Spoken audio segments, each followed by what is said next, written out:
Hello friends, आप सभी का स्वागत है आपके अपने प्यारे से YouTube channel Akhilesh education centre पर।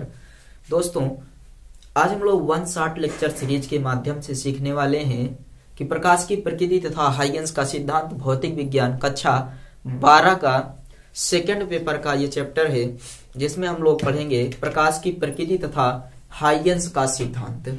विस्तार से पढ़ेंगे और एक ही सेशन में पूरा चैप्टर कंप्लीट कर लेंगे। और अब जितने भी चैप्टर आपको क्लास 12 के मिलेंगे वो वन शॉट सीरीज के माध्यम से ही मिलेंगे, ताकि आप सबका कोर्स जल्दी से कंप्लीट हो जाए। चलिए शुरू करते हैं हम लोग। प्रकाश की प्रकृति तथा हाइगेंस का सिद्धांत टॉपिक का नाम है, तो सबसे पहले हमें यह जानना होगा कि ये अब हम लोग स्टार्ट कर रहे हैं तरंग प्रकाशिकी। अभी तक हम लोगों ने प्रकाश को किरण मानकर पढ़ा था कि प्रकाश किरणों के रूप में चलता है।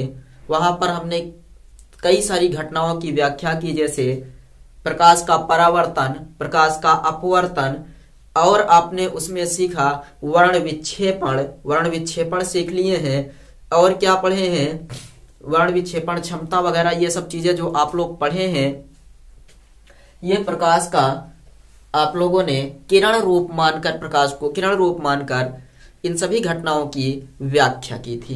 अब हम लोग यहाँ पर प्रकाश को यहाँ से तरंगों के रूप में मानेंगे और प्रकाश को तरंग मानकर ये प्रकाश की प्रकृति तथा हाइगेंस का सिद्धांत, इन सब को अब हम लोग इन सब की व्याख्या करेंगे प्रकाश को एक तरंग के रूप में मानकर। यानी कि वहां तक हम लोग ये कहते थे कि प्रकाश हमेशा किरणों के रूप में चलता है, या प्रकाश के गमन पथ को किरण कहते हैं। यहाँ पर आप लोगों को पढ़ना होगा कि प्रकाश तरंगों के रूप में चलता है। प्रकाश किसके रूप में चलता है?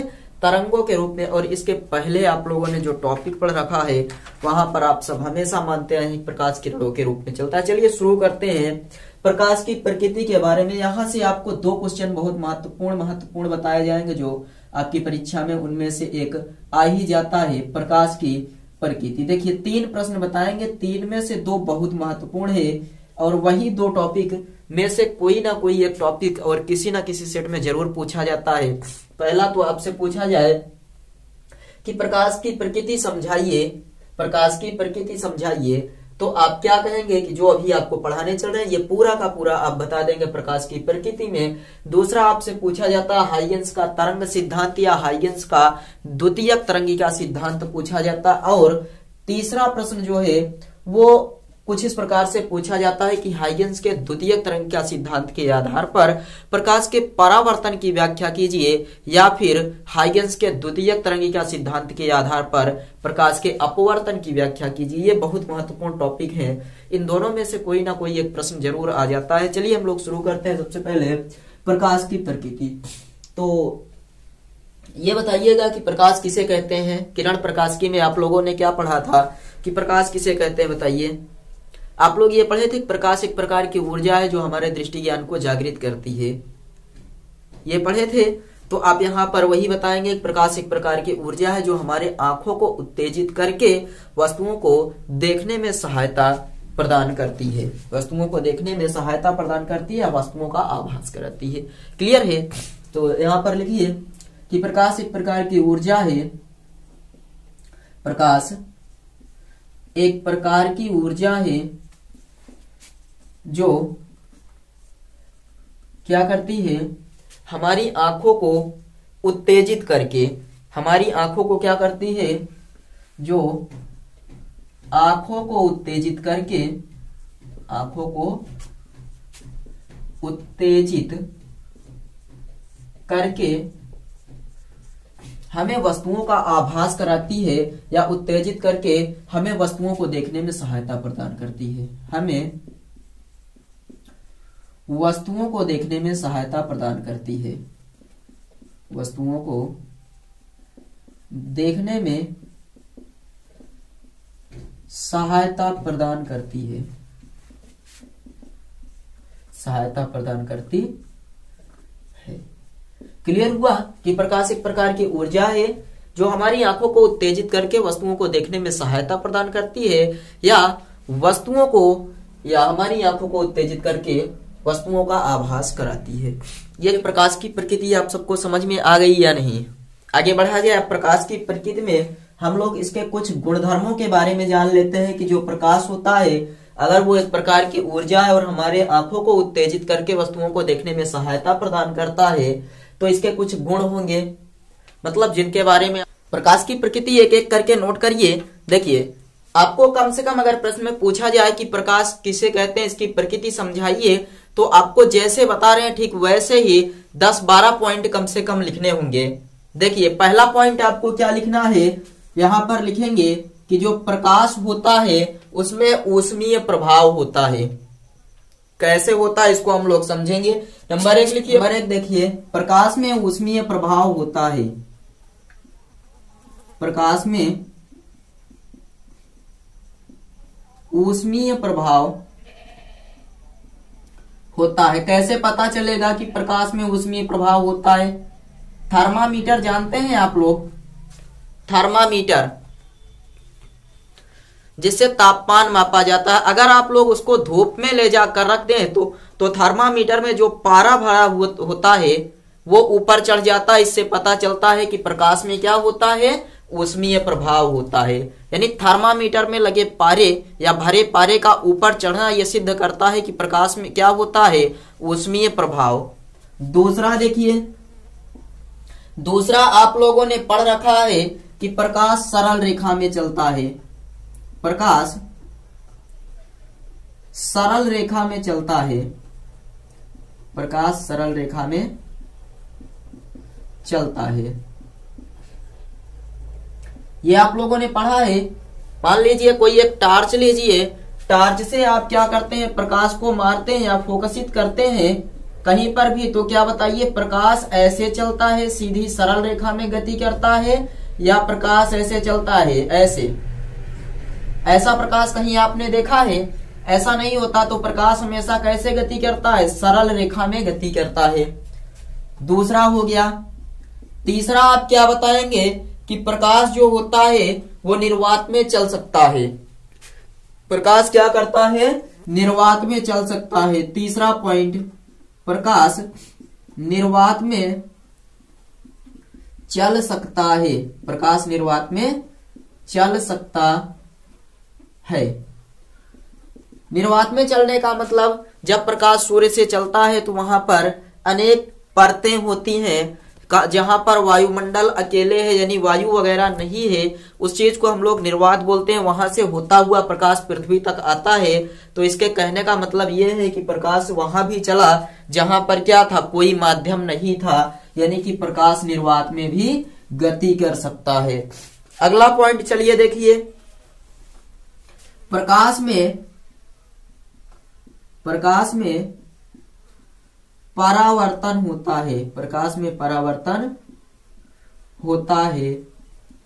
अगला, परावर्तन आप लोग पढ़े हैं कि जब कोई प्रकाश किसी चिकने अथवा पारदर्शी तल पर टकराता है और टकराकर लगभग संपूर्ण प्रकाश उसी माध्यम में वापस लौट जाता है, तो इस घटना को प्रकाश का परावर्तन कहते हैं। प्रकाश में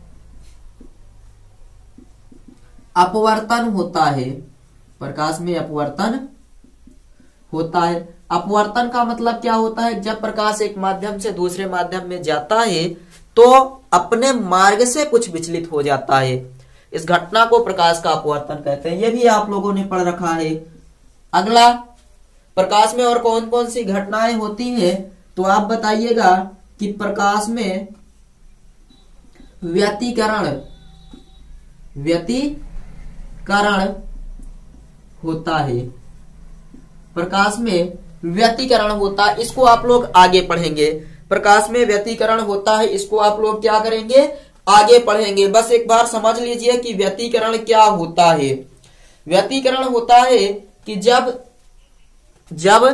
किसी भी, मान लीजिए, स्रोत से जब दो एक वर्णीय प्रकाश पुंज एक स्थान से कहीं पर निकलते हैं, कहीं पर क्या होते हैं, निकलते हैं, तो उनकी तीव्रता जो होती है कहीं पर अधिकतम कहीं पर न्यूनतम होती है।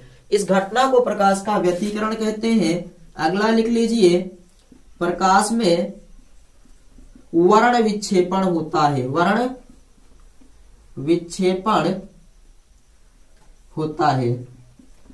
समझिए वर्ण विक्षेपण क्या होता है। तो आपने पढ़ा है जब कोई प्रकाश श्वेत प्रकाश प्रिज्म से गुजरता है तो वो अपने 7 अलग अलग रंगों में विभक्त हो जाता है। इस घटना को प्रकाश का वर्ण विक्षेपण कहते हैं।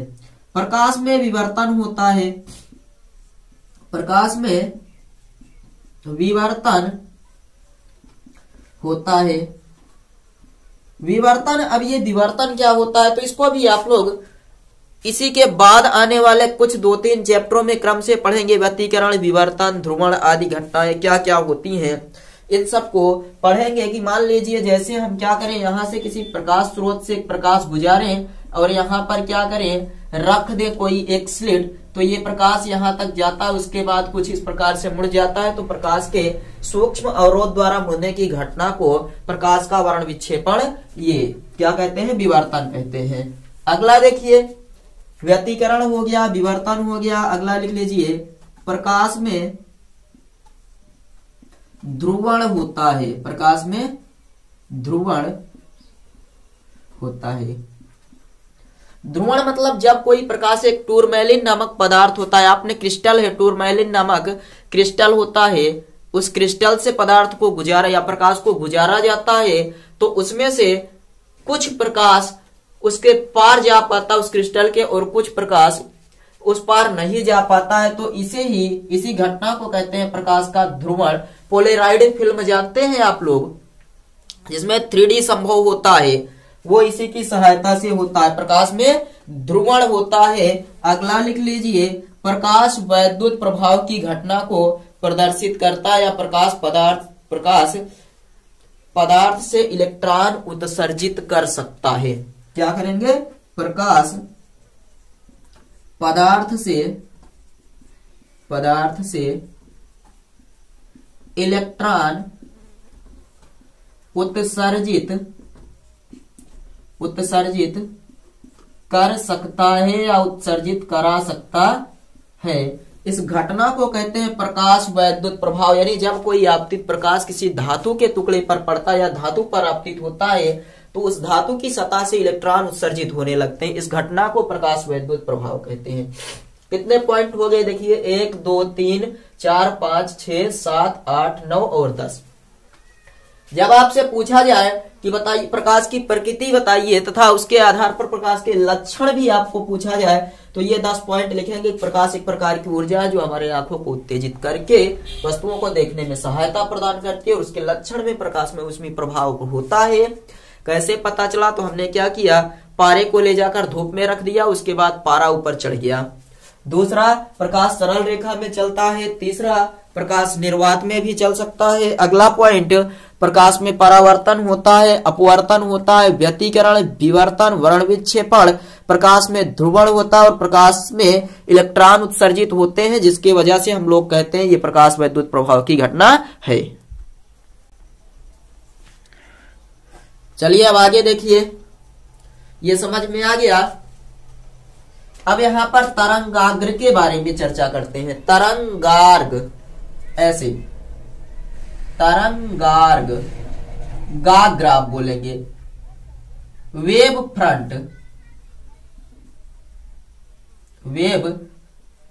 फ्रंट, यानी कि तरंगार्ग, ये क्या होता है, तरंगार्ग, ध्यान से सुनिएगा। इसी के आधार पर हम लोग अभी व्याख्या करने वाले हाइगेंस के सिद्धांतों की व्याख्या करेंगे।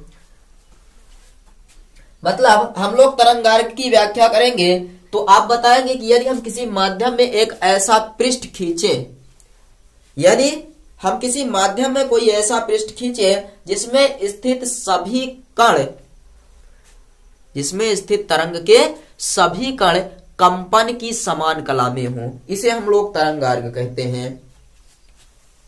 यदि हम प्रकाश में कोई या यदि हम माध्यम में कोई एक ऐसा पृष्ठ खींचे जिसके सभी बिंदु कंपन की समान कला में हो, तरंगार्ग कहलाता है। ऐसे एग्जांपल समझिए, हम क्या करते हैं कि एक रस्सी को यहाँ पर 2 रस्सियां आपस में बांध देते हैं, यहां से हाथ से पकड़कर रस्सी को क्या करते हैं, हाथ से पकड़ लेंगे और रस्सी को ऐसे ऐसे करेंगे तो ये कुछ इस प्रकार से रस्सी बनेगी। ऐसे ये वाली भी ऐसे बनेगी, ऐसे ही बनेगी। तो आप देखिए यहाँ पर तरंगार्घ क्या होगा, इस बिंदु को लीजिए, इस बिंदु पर लीजिए, दोनों रस्सियों में क्या बने हैं, ये श्रृंग है ऊपर की ओर उठे हुए और ये गर्त है। तो अगर यहाँ पर हम लोग इनको मिलाते हुए एक रेखा खींचे तो श्रृंग के स्थान पर श्रृंग, फिर कोई तीसरी रस्सी भी लेंगे तो यहाँ पर भी ऐसे होगा कि श्रृंग के स्थान पर क्या मिलेगा, श्रृंग, और गर्त के स्थान पर गर्त। यही क्या कहलाता है, तरंगार्घ। यानी कि किसी माध्यम में कोई एक ऐसा पृष्ठ खींचे जिसके सभी कण कंपन की समान कला में हो, यानी कि यहाँ पर अगर श्रृंग मिल रहा है तो श्रृंग ही मिले और गर्त मिल रहा है तो गर्त ही मिले। इस घटना को क्या बोला जाता है, तरंगार्घ कहते हैं। क्या कहते हैं, तरंगार्घ। चलिए लिखते हैं, ये समझ में आ गया या नहीं, तरंगार्घ क्या होता है बताइए, कमेंट करके बताइए तरंगार्घ समझ में आया। तो उसके बाद फिर हम लोग अब तरंगार्घ लिख लेते हैं कि यदि हम माध्यम में कोई ऐसा पृष्ठ खींचे, यदि हम माध्यम में कोई ऐसा पृष्ठ खींचे जिसमें कंपन करने वाले तरंग के कण, क्या बताएंगे कि जिसमें स्थित सभी कण कंपन की समान कला में हो, या आप ऐसे बता सकते हैं कि जिसमें स्थित सभी कण कंपन की समान कला में हो, क्या कहलाता है, कंपन की समान कला में हो, तरंगार्घ कहलाता है, तरंगाग्र कहलाता है। समझ में आ गया, वेवलेंथ कहलाता है। कि यदि हम किसी माध्यम में कोई एक ऐसा पृष्ठ खींचे जिसमें स्थित सभी कण कंपन की समान कला में हो, तरंगार्घ कहलाता है। तरंगार्घ 3 प्रकार का होता है, तरंगार्घ 3 प्रकार का होता है। जानते हैं कौन कौन सा? नंबर 1 गोलीय तरंगाग्र, गोलीय तरंगार्घ, एक बार लिख लीजिए उसके बाद समझते हैं। दूसरा समतल तरंगाग्र, समतल तरंगार्घ, और तीसरा जो होता है वो होता है बेलनाकार, बेलनाकार तरंगार्घ।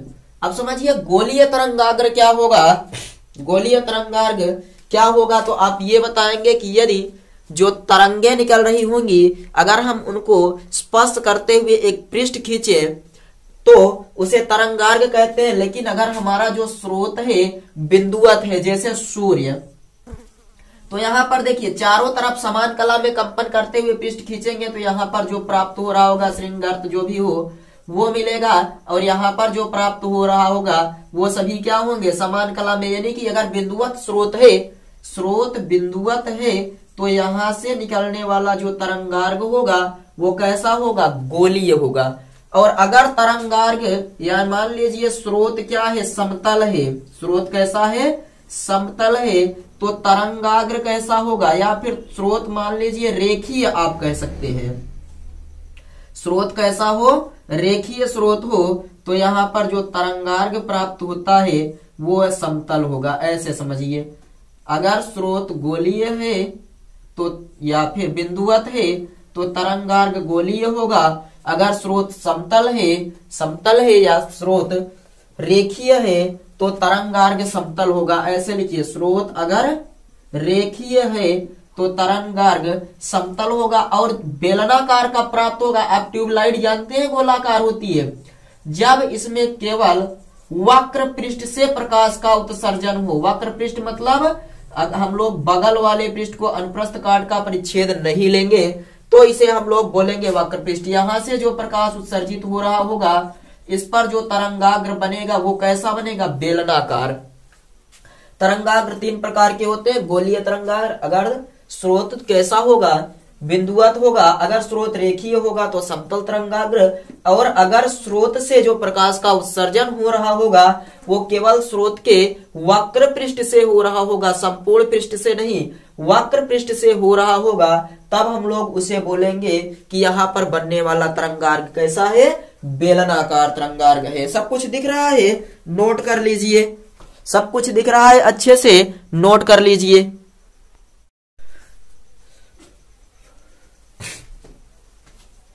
चलिए अब आगे देखते हैं। आई थिंक आप लोगों ने नोट किया होगा या फिर स्क्रीनशॉट तो ले ही लिया होगा। आगे बढ़ा जाए, आगे बढ़ते हैं और हम लोग अब देखते हैं हाइगेंस का तरंग सिद्धांत। हाइगेंस का तरंग सिद्धांत देखते हैं। चलिए आप लोग एक काम करिए, स्क्रीनशॉट ले लीजिए, जो लोग स्क्रीनशॉट नहीं लिए हैं, और जो ले लिए हैं अच्छी बात है, और जो नोट कर रहे हैं और अच्छी बात है। चलिए आगे बढ़ते हैं। इसको मिटाकर अब आप लोग हेडिंग लिखिए हाइगेंस का तरंग सिद्धांत। लिखिए हाइगेंस का तरंग सिद्धांत। अगली हेडिंग हाइगेंस का तरंग सिद्धांत। कोई बता सकता है कि ये तरंग सिद्धांत कब दिया गया था? अगर आप लोग किताब लेकर बैठे होंगे तो आप लोग बता सकते हैं कि हाइगेंस का तरंग सिद्धांत कब दिया गया था और हाइगेंस कहाँ के वैज्ञानिक थे। आप लोग कमेंट करके बताइए। हाइगेंस का तरंग सिद्धांत पूछ रहे हैं, द्वितीयक तरंगिका का सिद्धांत नहीं, सिर्फ तरंग सिद्धांत। लिखिए हाइगेंस का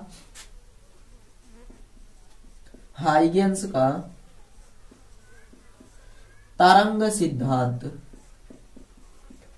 तो मेन पॉइंट सबसे पहले देख लेते हैं कि हमें क्या क्या यहां पर याद रखना है। उन चीजों को पहले समझते हैं, उसके बाद फिर तरंग सिद्धांत पर आएंगे।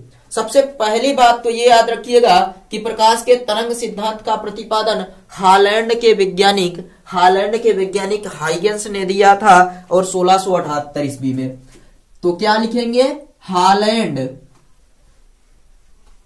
हालैंड के ये वैज्ञानिक थे और इन्होंने क्या दिया था? तरंग सिद्धांत दिया था। हालैंड के वैज्ञानिक हाइगेंस ने सन 1678 ईस्वी में, हालैंड के वैज्ञानिक थे, इन्होंने सन 1678 ईस्वी में तरंगिका सिद्धांत दिया था, तरंग का सिद्धांत दिया था। और इन्होंने अपने सिद्धांत में ये बताया कि प्रकाश तरंगों के रूप में चलता है। इन्होंने क्या बताया कि जो प्रकाश होता है वो तरंगों के रूप में चलता है। और आप सबको पता है कि प्रकाश को चलने के लिए एक माध्यम की आवश्यकता होती है।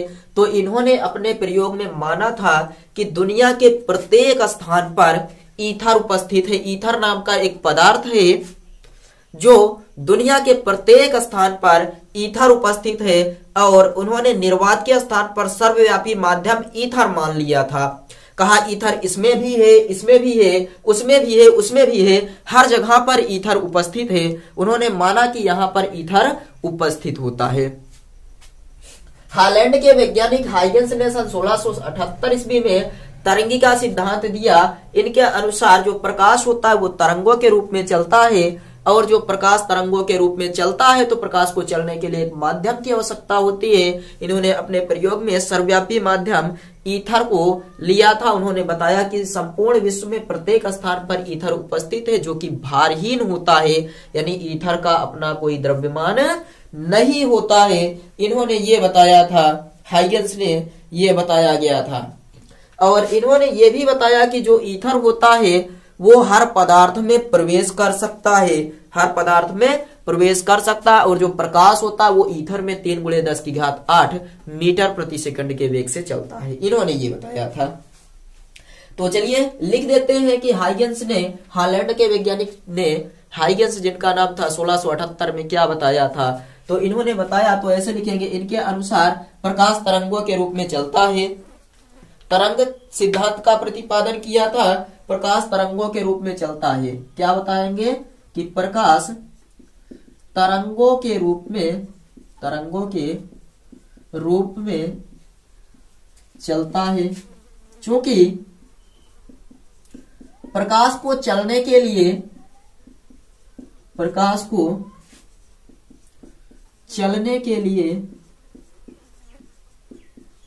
एक माध्यम की आवश्यकता होती है,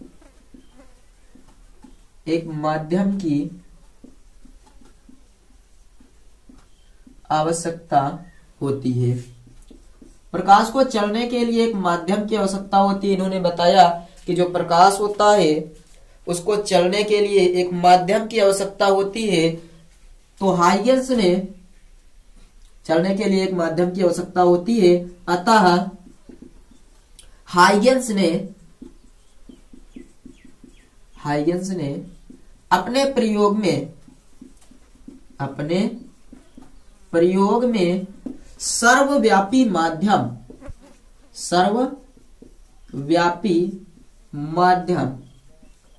ईथर को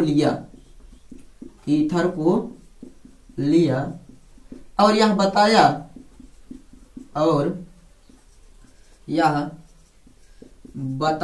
कि ईथर भारहीन होता है एवं सभी पदार्थों में प्रवेश कर सकता है। सभी पदार्थों में प्रवेश कर सकता है और प्रकाश इस माध्यम में प्रकाश ईथर में 3×10⁸ मीटर प्रति सेकंड के वेग से चलता है। ये चीज इन्होंने बताया था। क्या बताया कि प्रकाश तरंगों के रूप में चलता है। चूंकि प्रकाश को चलने के लिए एक माध्यम की आवश्यकता होती है, इसलिए इन्होंने अपने प्रयोग में सर्वव्यापी माध्यम ईथर लिया और बताया कि ईथर भारहीन है एवं सभी पदार्थों में प्रवेश कर सकता है और जो ये प्रकाश होता है वो ईथर में 3×10⁸ मीटर प्रति सेकंड के वेग से चलता है। बताइए समझ में आ गया या नहीं, कमेंट करके बताइए। ये था हाइगेंस का तरंगिका सिद्धांत। समझ में आया, क्लियर। आगे चला जाए हाइगेंस का द्वितीयक तरंगिका सिद्धांत। अब हम लोग देखते हैं, इसका स्क्रीनशॉट लीजिए, जल्दी से स्क्रीनशॉट इधर से लीजिए, इधर से हम मिटा रहे हैं। हाइगेंस का द्वितीयक तरंगिका सिद्धांत, हेडिंग लिखिएगा। ये तरंग सिद्धांत था, फिर इन्होंने इस तरंग सिद्धांत के आधार पर द्वितीयक तरंगिका सिद्धांत का प्रतिपादन किया, उसको हम लोग सीखने वाले हैं। लिखिए हाइगेंस का द्वितीयक तरंगिकाओं का सिद्धांत। यहां पर हाइगेंस का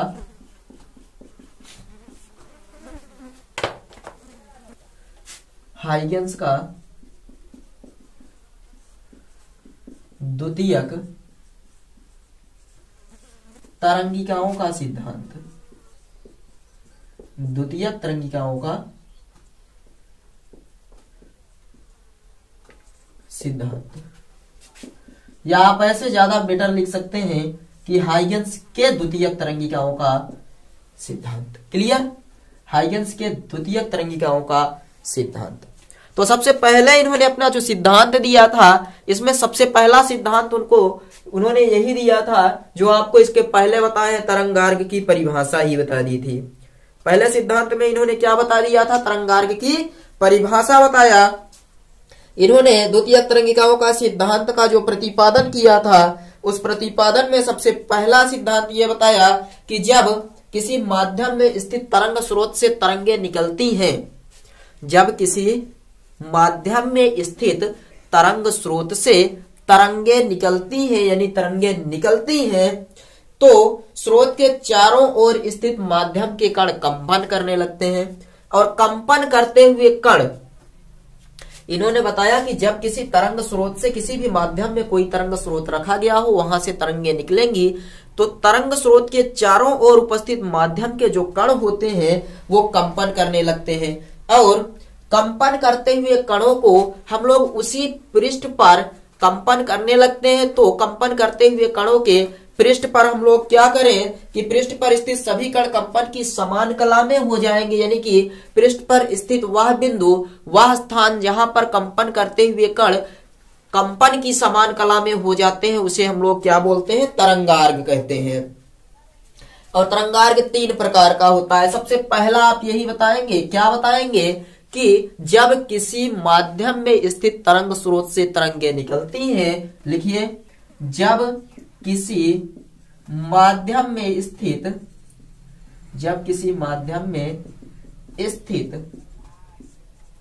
तरंग स्रोत से तरंग स्रोत से तरंगे निकलती हैं तो उसके चारों ओर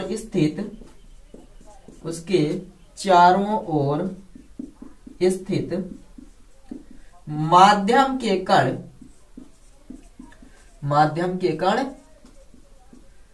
कंपन करने लगते हैं। जब किसी माध्यम में स्थित तरंग स्रोत से तरंगे निकलती हैं तो उसके चारों ओर स्थित माध्यम के कण कंपन करने लगते हैं और माध्यम में वह पृष्ठ जिसमें स्थित सभी कण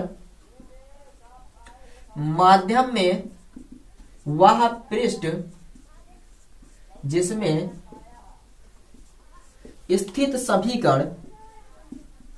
स्थित सभी कण कंपन की समान कला में होते हैं। कंपन की समान कला में होते हैं, तरंगार्घ कहलाता है। ये क्लियर हुआ? जो आपको अभी समझाए थे कि माध्यम में कंपन करते हुए सभी कण जो कंपन की समान कला में होते हैं तरंगार्घ कहते हैं। आई थिंक इधर का तो आप लोग नोट कर लिए होंगे, इधर हम लोग समझते हुए चलते हैं। और ये पहला हो गया। इन्होंने सबसे पहले यही बताया कि अगर किसी माध्यम में कोई भी तरंग स्रोत रखा है और वहां से किरणें निकल रही हैं या तरंगे निकल रही हैं तो ये जो तरंगे होंगी अगर किसी पृष्ठ पर उनको क्या किया जाए कि माध्यम में पृष्ठ पर सभी कण जो होते हैं वो कंपन की अगर समान कला में हो तो उस घटना को हम लोग तरंगार्घ कहते हैं। मान लीजिए ये एक यह स्रोत है जिसे हम लोग सन मान सकते हैं। ये सूर्य है, यहाँ से तरंगे निकल रही हैं। एक समय आता है जब तरंगे यहाँ पर क्या करती हैं, एक तरंग स्रोत या फिर कुछ इस प्रकार से तरंगे जा रही है तरंगार्घ के रूप में। क्लियर हुआ कि इस प्रकार से जो तरंगे जा रही है यहाँ पर क्या हो रहा है कि ये अगर हम लोग क्या करें, इन जो तरंगिकाएं हैं, गोलीय तरंगिकाएं हैं, आपको पता है ना कि यहाँ से निकलने वाली जो तरंगे होंगी वो गोलाकार में निकलेंगी। तो गोलाकार में निकल रही थी, हमने अनुवालोप किया तो अनुवालोप करते समय हमें ये बिंदु प्राप्त हुआ। इनको बिंदुओं को मिला दिए और जब मिला दिए तो हमें ये पता चला कि यहाँ पर जो कंपन करने वाले कण थे वो कंपन की समान कला में थे, इसलिए ये घटना क्या कहलाई, तरंगार्घ कहलाई। दूसरा देखिए दूसरा नियम ये बताया कि जो तरंगार्घ होता है उस पर उपस्थित प्रत्येक कण, तरंगार्घ पर उपस्थित प्रत्येक कण एक नए तरंग स्रोत की भांति व्यवहार करता है जहां से द्वितीयक तरंगिकाएं निकलती हैं फिर से। मतलब इन्होंने ये बताया दूसरे पॉइंट में कि तरंगार्घ पर स्थित प्रत्येक माध्यम कण एक नए तरंग स्रोत का कार्य करता है जिनसे नई तरंगिकाएं सभी दिशाओं में निकलती हैं। इन तरंगिकाओं को द्वितीयक तरंगिकाएं कहते हैं। समझिए, कोई प्रकाश यहां से निकला, हमने अनुवलोप करते हुए क्या किया, पृष्ठ खींचा तो हमें एक तरंगाग्र प्राप्त हुआ और तरंगाग्र पर जो कण स्थित है वे क्या करेंगे, एक नए तरंग स्रोत की भांति कार्य करने लगते हैं। यहाँ पर उपस्थित प्रत्येक कण एक नए तरंग स्रोत की भांति कार्य करता है जहां से द्वितीयक तरंगिकाएं फिर से निकलना प्रारंभ होती है, यानी एक नई प्रकार की तरंगिकाएं निकलती हैं जिनको हम लोग बोलते हैं द्वितीयक तरंगिकाएं। ये वही तरंगिकाएं होती हैं जो पहले हमें प्राप्त हो रही होती थी, बस यहां से निकल रही है जहां से एक नया तरंग स्रोत हमें क्या हो रहा है, मिल रहा है। ये पहला AB था, ये क्या था, AB।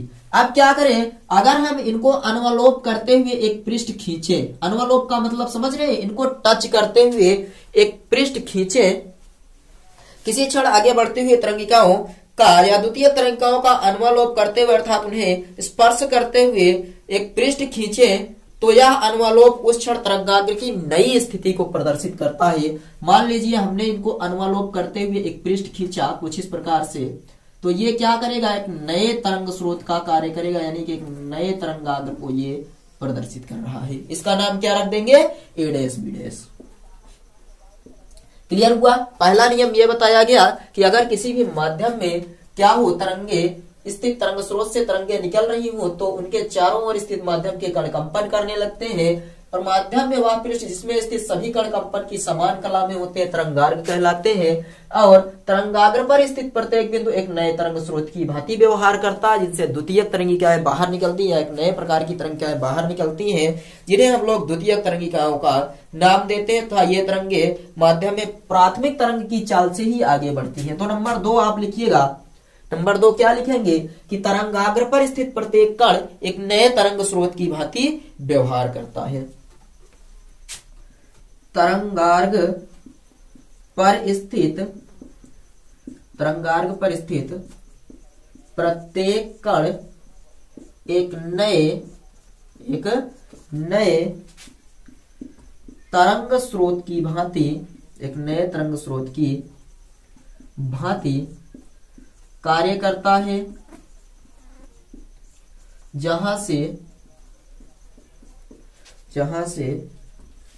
एक नए तरंग स्रोत की भांति व्यवहार करेगा। तो यहां से फिर से तरंगे निकलेंगी और इन्हीं तरंगों को हम लोग क्या नाम देंगे? द्वितीयक तरंगिका कहेंगे। यहां से नई तरंगिकाएं निकलती हैं, नई तरंगिकाएं निकलती हैं, जिन्हें द्वितीयक तरंगिका कहते हैं। द्वितीयक तरंगिका कहते हैं, जिन्हें क्या नाम देते हैं? द्वितीयक तरंगिका कहते हैं। तरंगाग्र पर स्थित प्रत्येक कण एक नए तरंग स्रोत की भांति व्यवहार करता है, जहां से नई तरंगिकाएं निकलती हैं, जिन्हें द्वितीयक तरंगिका कहते हैं। और ये द्वितीयक तरंगिकाएं पहले वाली तरंगिकाओं के वेग से ही आगे बढ़ती है। क्लियर हुआ?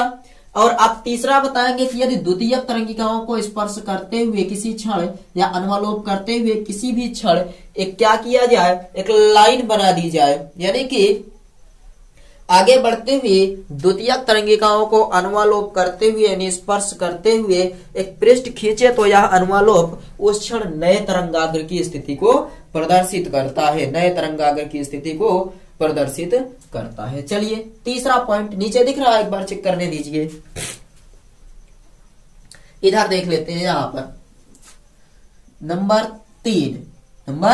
3 बताइए कि यदि किसी क्षण आगे बढ़ती हुई द्वितीयक तरंगिकाओं को अनुलोप करते हुए, यदि किसी क्षण आगे बढ़ती हुई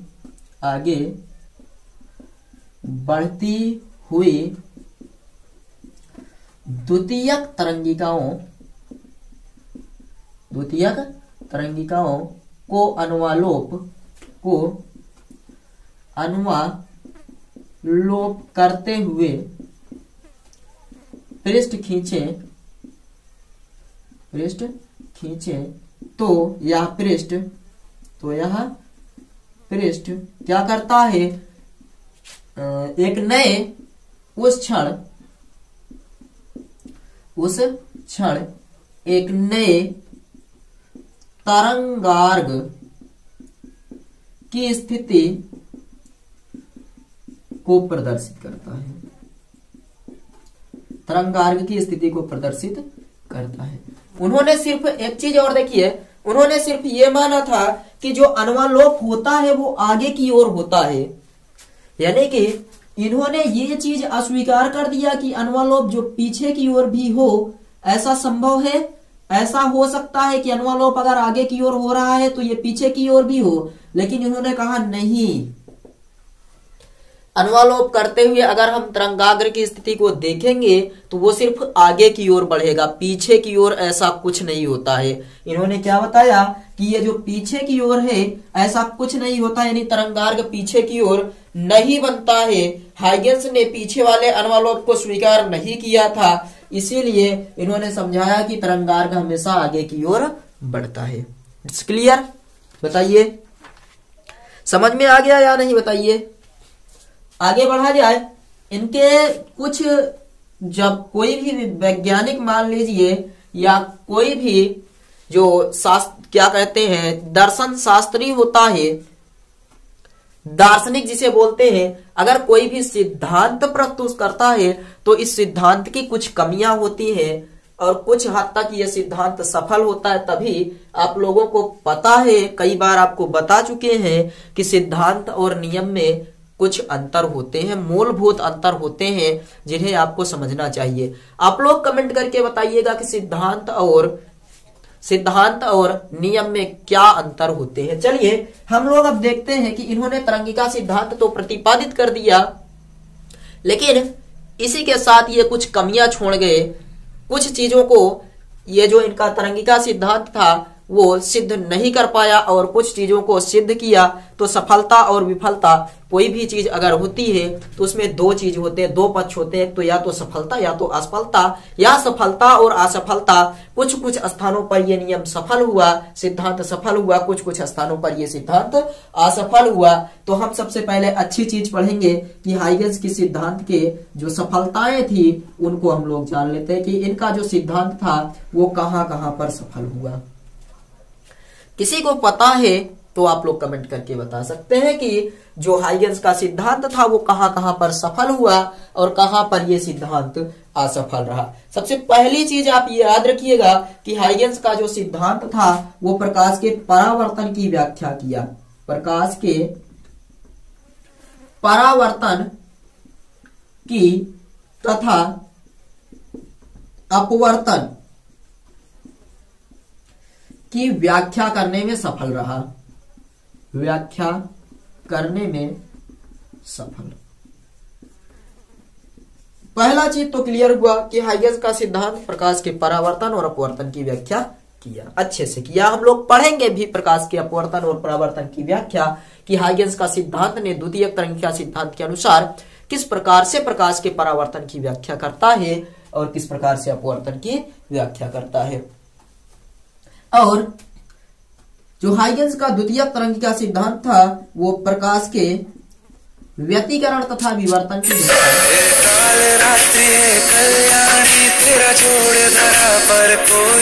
सिद्धांत प्रकाश के व्यतिकरण और विवर्तन की व्याख्या करने में सफल रहा।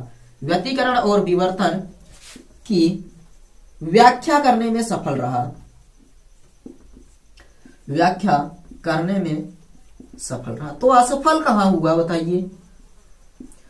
दो चीजें तो हो गई कि जो हाइगेंस का तरंगिका सिद्धांत था उसके अनुसार हमने प्रकाश के परावर्तन, अपवर्तन, व्यतिकरण, विवर्तन सबकी व्याख्या कर दी, तो बचा क्या? तो असफलता लिखेंगे। बताइए नीचे दिख रहा है क्या? चलिए हम लोग लिख सकते हैं, यहां पर लिखिएगा असफलता, जहां जहां पर ये असफल रहे। और असफलता क्या क्या इनकी असफलता थी उस चीज को हम लोग ध्यान देते हैं। थोड़ा सा आप लोग भी ध्यान दीजिएगा कि इनकी जो असफलताएं थी वो कहां कहां पर असफल रहे थे ये अपने सिद्धांत को प्रतिपादित करने में। तो नंबर एक, सबसे पहली चीज ये याद रखिएगा कि जो प्रकाश होता है या तरंगों के रूप में चलने वाला प्रकाश, या फिर आप कह सकते हैं कि हाइगेंस का द्वितीयक तरंगिका सिद्धांत जो था, हाइगेंस ने अपने द्वितीयक तरंगिका सिद्धांत में माना था कि जो प्रकाश होता है वो अनुप्रस्थ तरंगों के रूप में चलता है। किसके रूप में चलता है? तो उन्होंने ये माना था कि सिद्धांत में प्रकाश को अनुदैर्ध्य माना था, सॉरी अनुप्रस्थ नहीं होगा, अनुदैर्ध्य माना था कि हाइगेंस ने माना कि प्रकाश अनुदैर्ध्य तरंगों के रूप में चलता है। इसी कारण ये क्या कहते हैं, जो हाइगेंस थे इनका सिद्धांत ध्रुवण की व्याख्या नहीं कर सका। मतलब आप ये बताएंगे कि जो इन्होंने माना था कि जो द्वितीयक तरंगिका सिद्धांत इन्होंने प्रतिपादित किया, इसमें यह बताया कि प्रकाश क्या करता है, अनुदैर्ध्य तरंगों के रूप में चलता है। कैसे चलता है? अनुदैर्ध्य तरंग के रूप में चलता है। इसलिए यह सिद्धांत ध्रुवण की व्याख्या नहीं कर सका। किसकी? ध्रुवण की व्याख्या नहीं कर सका। और बाद में वैज्ञानिक आए थे, नहीं कर सका। बाद में वैज्ञानिक आए थे, उन्होंने अनुदैर्ध्य के स्थान पर तरंग को अनुप्रस्थ मानकर ध्रुवण की व्याख्या की। तो प्रकाश को अनुदैर्ध्य तरंग मानने के कारण परिणाम यह निकला कि हाइगेंस का सिद्धांत ध्रुवण की व्याख्या करने में असफल रहा। और एक चीज और, दूसरा पॉइंट एक वैज्ञानिक थे माइकलसन मोरले। क्या नाम था उनका? Michelson Morley. नाम याद रखिएगा, माइकलसन मोरले ने अपने प्रयोग में ईथर की उपस्थिति को नकार दिया।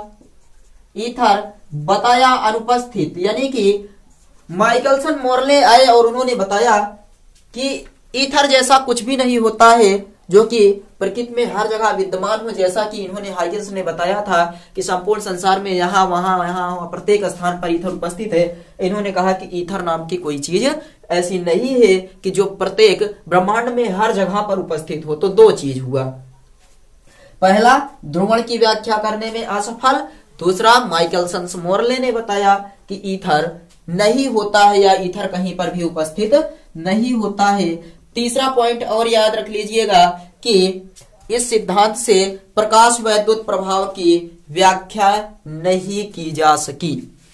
किस घटना की व्याख्या? प्रकाश वैद्युत प्रभाव की व्याख्या।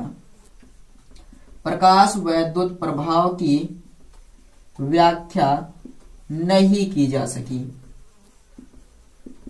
क्लियर हुआ? 3 असफलताएं थी और कुछ सफलताएं थी, कहीं पर सफल हुए कहीं पर असफल हुए। तो असफलता इनकी ये थी कि तरंगों को अनुदैर्ध्य मानने के कारण ध्रुवण की व्याख्या नहीं हो पाई। दूसरा, प्रकाश वैद्युत प्रभाव की व्याख्या नहीं की जा सकी। माइकलसन मोरले ने अपने प्रयोग में ईथर की उपस्थिति को नकार दिया। स्क्रीनशॉट लीजिए, नोट करिए अच्छे से। उसके बाद फिर हम लोग चलते हैं हाइगेंस के द्वितीयक तरंगिका सिद्धांत के आधार पर तरंगों के परावर्तन की व्याख्या, जो कि बहुत महत्वपूर्ण है। इससे भी ज्यादा महत्वपूर्ण है अपवर्तन की व्याख्या। परीक्षा में हर वर्ष पूछा जाता है, इस बार भी देखने को मिलेगा। 110% गारंटी लेते हैं। देख लीजिएगा, अच्छे से पढ़िए। 12 की परीक्षा में आपको यहीं से प्रश्न छपने वाला है, मिलेगा यहीं से प्रश्न। ना विश्वास हो तो आप लोग पढ़कर देखिए, उसके बाद परीक्षा में जाकर जब देखेंगे तो आपको खुद पता चलेगा। नहीं तो आप लोग एक काम करिए, पिछले वर्ष के पेपर्स को उठाकर देख लीजिए, कितने सारे प्रश्न यहां से आपको मिल जाएंगे। और ये हजारों बार आपसे पूछा गया है, तो इस बार भी पूछा जाएगा। नोट करिए इसको, उसके बाद फिर हम लोग आगे चलते हैं। चलिए, इसके पहले के सभी टॉपिक क्लियर हुए या नहीं, कमेंट करके बताइए। और सभी लोग सेशन को शेयर जरूर किया कीजिए। आप लोग सेशन को शेयर नहीं करते, ना तो लाइक और ना तो शेयर करते हैं। और नए हैं तो सब्सक्राइब जरूर कर लीजिए, क्योंकि आप लोगों के लिए इतनी मेहनत कर रहे हैं। आप लोग एक लाइक शेयर और सब्सक्राइब तो बनता है ना। चलिए देखिए, हाइगेंस के द्वितीयक तरंगिका सिद्धांत के आधार पर प्रकाश के परावर्तन की व्याख्या। हाइगेंस ने अपने द्वितीयक तरंगिका सिद्धांत के आधार पर परावर्तन की व्याख्या किस प्रकार से की थी, उस चीज को समझिएगा, ध्यान से समझिएगा। इंपॉर्टेंट टॉपिक है, तो कोशिश रहे कि एक बार में समझ में आ जाए। और अगर आप लोग कोशिश करेंगे तो 110% आप लोग समझ जाएंगे, क्योंकि आपको पता है ना, कोशिश करने वालों की कभी हार नहीं होती और डर करके नौका कभी पार नहीं होती। चलिए देखते हैं। सबसे पहले परावर्तन की व्याख्या करने के लिए आप देखिए, हम पहले चित्र की सहायता से आपको समझा दें, उसके बाद फिर लिखवा देंगे, लिख लीजिएगा। चलिए, मानते हैं कि माना एक परावर्तक पृष्ठ है। क्लियर? इसका नाम दे देते हैं जेड और जेड डैश। दिख रहा है? एक परावर्तक पृष्ठ है जेड और जेड डैश। आपको ऐसे जो हम बोल रहे हैं वही लिखना पड़ेगा कि माना कोई परावर्तक पृष्ठ जेड जेड डैश है, जिस पर एक समतल तरंगाग्र आपतित हो रहा है। समतल तरंगाग्र क्या हो रहा है? तिरछा आपतित हो रहा है। ऐसे समझिए कि यहां से एक समतल तरंगाग्र ऐसे तिरछा आपतित हो रहा है। ये रहा, ये एक समतल तरंगाग्र AB है जो कि तिरछा आपतित हो रहा है। ये क्लियर हुआ? इतना क्लियर हुआ या नहीं बताइए। अब बता सकते हैं कि माना एक परावर्तक पृष्ठ जेड जेड डैश है, जिस पर एक समतल तरंगाग्र AB तिरछा आपतित हो रहा है। क्लियर हुआ या नहीं बताइए। मान लीजिए t बराबर 0 समय पर, t बराबर 0 समय पर जो ये A और B है, t बराबर 0 समय पर ये A जो होता है ये इस पर पहुंचता है, यानी कि तरंगाग्र ये वाला A यहां पर पहुंच आता है। और कुछ इस प्रकार से ये तरंगे जा रही है। ध्यान दीजिएगा, ये तरंग है, ये तरंगाग्र है। तरंगे इस प्रकार से जा रही हैं। ये ए वाला t बराबर 0 पर यहां पहुंचता है तो आप देखेंगे कि b यहां पर पहुंचा हुआ होगा, है ना। और ये t बराबर 0 समय पर है और जब t सेकंड बीतता है और ये वाला जो b होता है वो कहां पहुंचता है, a डैश पर पहुंचता है, तब तक ये वाला a b पर पहुंच चुका होगा। नहीं समझ में आया? ये लंबवत आपतित हो रहा है कुछ इस प्रकार से तिरछा, ये यहां से ऐसे आएगा तो जब तक ये वाला a यहां पर पहुंचेगा तो b वाला यहीं पर ही रहेगा, b वाला यहीं पर रहेगा। t बराबर 0 सेकंड पर है, फिर जब b वाला यहां पहुंचेगा तो a वाला इधर चल चुका होगा या नहीं बताइए। ये AB था, उसके बाद फिर ये a t बराबर 0 पर यहां पर पहुंचा है। और एक चीज और बताइए कि ये आपतित किरण है, अगर इस पर लंब डाल दें तो ये वाला हो जाएगा कोण I हो जाएगा। और फिर आपको ये पता है कि ये कितने डिग्री का कोण है, 90 डिग्री का कोण है। ये देखिए यहां पर 90 अंश का बन रहा है तो ये वाला हो जाएगा 90 अंश माइनस I, यानी कि ये वाला फिर से कितना I। क्लियर हुआ? हमें बताइए ये पॉइंट आपका क्लियर हुआ या नहीं? इतना 90 माइनस I नहीं क्लियर हुआ? ये तरंगार्घ था। अब यहां से तरंग निकलेगी, कुछ इस प्रकार से जाएगी, तरंग निकलेगी और कुछ इस प्रकार से जाएगी। ये क्या था पता है? ये तरंगार्घ है, ये वाला जो A है ये B है, A है और B ये तरंगार्घ है। और साथ ही साथ ये वाला कोण 90 अंश का बन रहा है। नहीं समझ में आ रहा है? देखिए एक तरंग है, ये वाली A यहां पर पहुंची, उसके बाद ये वाली कहां चली गई, ऐसे निकल गई। ये तरंग B है, ये वाली तरंग यहां पहुंची, अभी ये यहां पर मान लीजिए नहीं निकली है। इतना समझ में आया? जब ये t बराबर 0 पर A यहां पर था तो B यहां पर था। जैसे जैसे B यहां पर पहुंचेगा तो बताइए A वाला जो होगा वो आगे की ओर बढ़ चुका होगा या नहीं? यहां से टकराकर प्रकाश किरण आगे की ओर निकल चुकी होगी या नहीं? बताइए, आगे निकल चुकी होगी। अब समझ में आ गया या नहीं? तो ये वाला A डैश पर टकराएगी ये किरण, फिर से आगे की ओर जाएगी ऐसे। अब बताइए ये वाला तरंगार्घ यहां पर पहुंचा, कहां पर पहुंचा, A डैश पर पहुंचा। A डैश पर पहुंचते ही इनका शुरू हो जाएगा फिर से परावर्तन, यानी कि यहां पर पहुंच गए, इनको नाम दे देते हैं B डैश। क्लियर हुआ? A डैश और B डैश नाम दे देते हैं। ये वाला भी हो जाता है 90 डिग्री का कोण, एंगल कितना, 90 डिग्री। अब आप समझिए कि अगर ये I है और ये 90 माइनस I तो ये वाला भी कितना हो जाएगा, I हो जाएगा। यहां पर देखिए अगर आप एक काम करें, ये वाली आपकी आपतित किरण है और अभिलंब यहीं पर खींच दें तो आपतित किरण और अभिलंब के बीच के कोण को हम लोग क्या नाम देंगे जानते हैं? उस कोण को नाम दे देंगे R। इसको थोड़ा सा और लगे पास में रखते हैं, नजदीक ऐसे। अभिलंब खींचते हैं, अभिलंब खींच दिए तो ये वाला कोण अपवर्तित किरण और अभिलंब के बीच के कोण को R कहते हैं। तो ये वाला 90 माइनस R और ये वाला कितना फिर से हो जाएगा, R हो जाएगा। क्लियर हुआ? ये आपका वैसे ही 90 डिग्री था। चित्र समझ में आ गया या नहीं बताइए? और ये प्रकाश किरणें बाहर की ओर निकल रही है। मानेंगे कि माना ZZ डैश एक अपवर्तक पृष्ठ है, परावर्तक पृष्ठ है, जिस पर AB एक जो तरंग है या तरंगाग्र तिरछा आपतित होता है, तिरछा आपतित होता है। या मान लिया कि t बराबर 0 सेकंड पर तरंगाग्र का A सिरा परावर्तक पृष्ठ के बिंदु A पर था, परावर्तक पृष्ठ के बिंदु A पर था। और तब तक जब तक ये वाला B सिरा t बराबर 0 समय पर या t बराबर t सेकंड पर, समय t सेकंड पर A डैश पर पहुंचेगा, तब तक A B डैश पर पहुंच चुका होगा। A कहां पहुंच चुका होगा, B डैश पर पहुंच चुका होगा। इतना आपको मानना पड़ेगा। ये सब लोग आप लोग लिख लेंगे कि बिंदु B से A डैश तक पहुंचता है। ये वाला जब तक बिंदु B से A डैश पर पहुंचता है तब से A B डैश पर पहुंच चुका होता है। क्लियर हुआ? अर्थात आप ये कह सकते हैं, यहां पर ध्यान दीजिए, ये चीज आप कह सकते हैं कि जब से B A डैश पर पहुंचेगा तब से A B डैश पर पहुंच चुका होगा।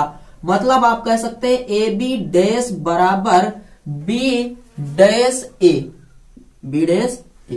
ऐसे समझिए, B वाला A डैश पर पहुंचा तब तक ये वाला AB पर पहुंच गया। तो ये वाला यहां जब तक पहुंचा, ये वाला यहां जब तक पहुंचा, ये दोनों क्या है, बराबर है।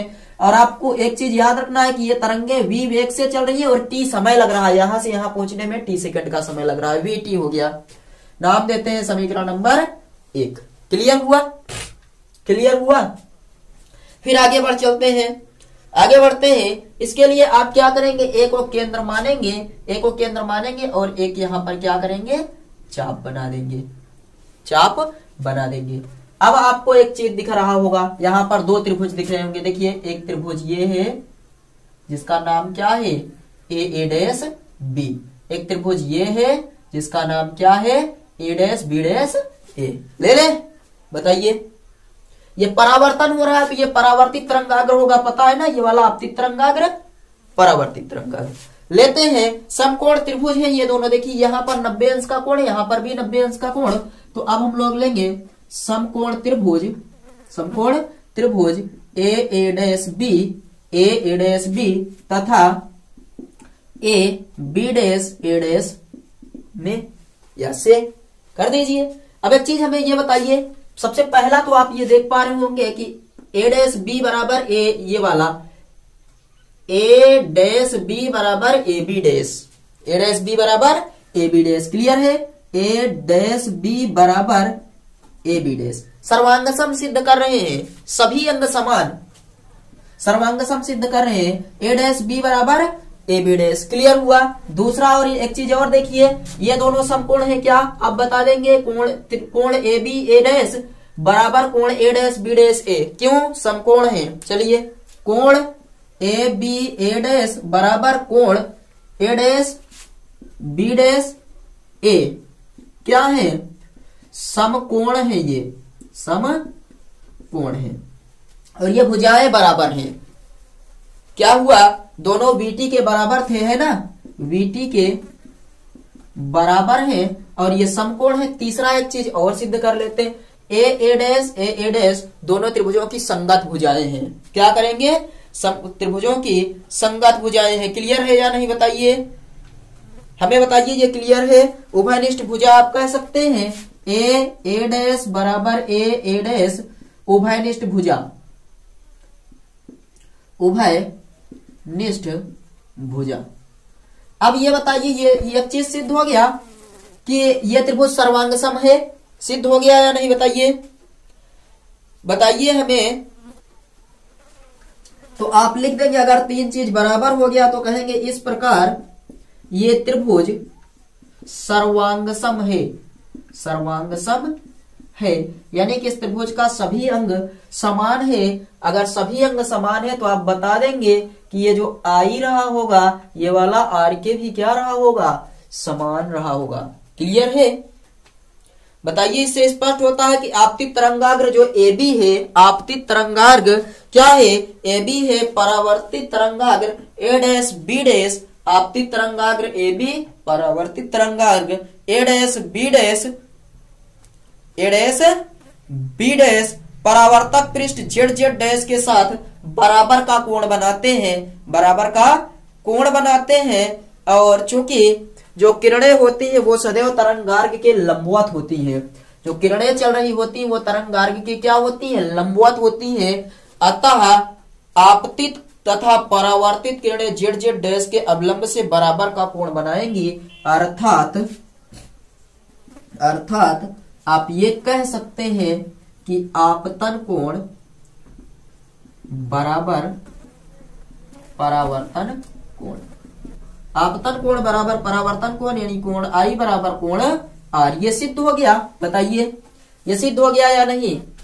तरंगार्घ के लंबवत ये किरणें चलती हैं, इसका मतलब ये है कि अगर तरंगार्घ इस प्रकार से तो इसके लंबवत ये किरणें चलेंगी, और लंबवत चलने का मतलब है कि ये दोनों किरणें ZZ डैश पर जो कोण बना रही होंगी वो कैसा कोण होगा, दोनों का बराबर कोण होगा। और दूसरा नियम आप लोगों ने परावर्तन के दूसरे नियम में पढ़ा था कि आपतन कोण बराबर परावर्तन कोण होता है, और हमने सिद्ध भी कर दिया कि आपतन कोण बराबर परावर्तन कोण। इसलिए आपसे जब पूछा जाए कि हाइगेंस के द्वितीयक तरंगिका सिद्धांत के आधार पर प्रकाश के परावर्तन की व्याख्या कीजिए, तो जो आपको बताया गया उसको लिखिएगा। यहाँ माना वगैरह खूब सारा बताया गया, उसको लिखिएगा, ऐसे लिखकर बता दीजिएगा आपतन कोण बराबर परावर्तन कोण इति सिद्धम। और प्रश्न जो आपसे पूछा जाता है वो कुछ इस प्रकार से है कि हाइगेंस का द्वितीयक तरंग का सिद्धांत समझाइए तथा इसके आधार पर प्रकाश के परावर्तन की व्याख्या कीजिए। 7 नंबर, पूरे 7 नंबर नोट करिए, नोट कर लीजिए। उसके बाद फिर हम लोग अब चलते हैं हाइगेंस के द्वितीयक तरंग का सिद्धांत के आधार पर प्रकाश के अपवर्तन की व्याख्या करते हैं।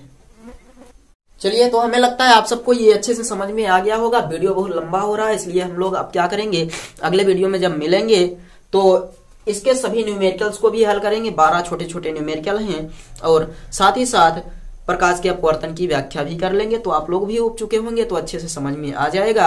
अगले वीडियो में हम लोग मिलेंगे, तब तक आप लोग अच्छे से पढ़ते रहिए। जो भी ना समझ में आया हो कमेंट करिए, कमेंट जरूर करिएगा, क्योंकि कमेंट जब आप लोग करेंगे तो हमें पता चलेगा आपको कितने % समझ में आ रहा है, कितने % नहीं समझ में आ रहा। हम अपने और ज्यादा अपने कंटेंट को इम्प्रूवमेंट करेंगे। मिलते हैं अगले वीडियो में, अच्छे से पढ़ते रहिए, अपना ख्याल रखिए, बाय बाय।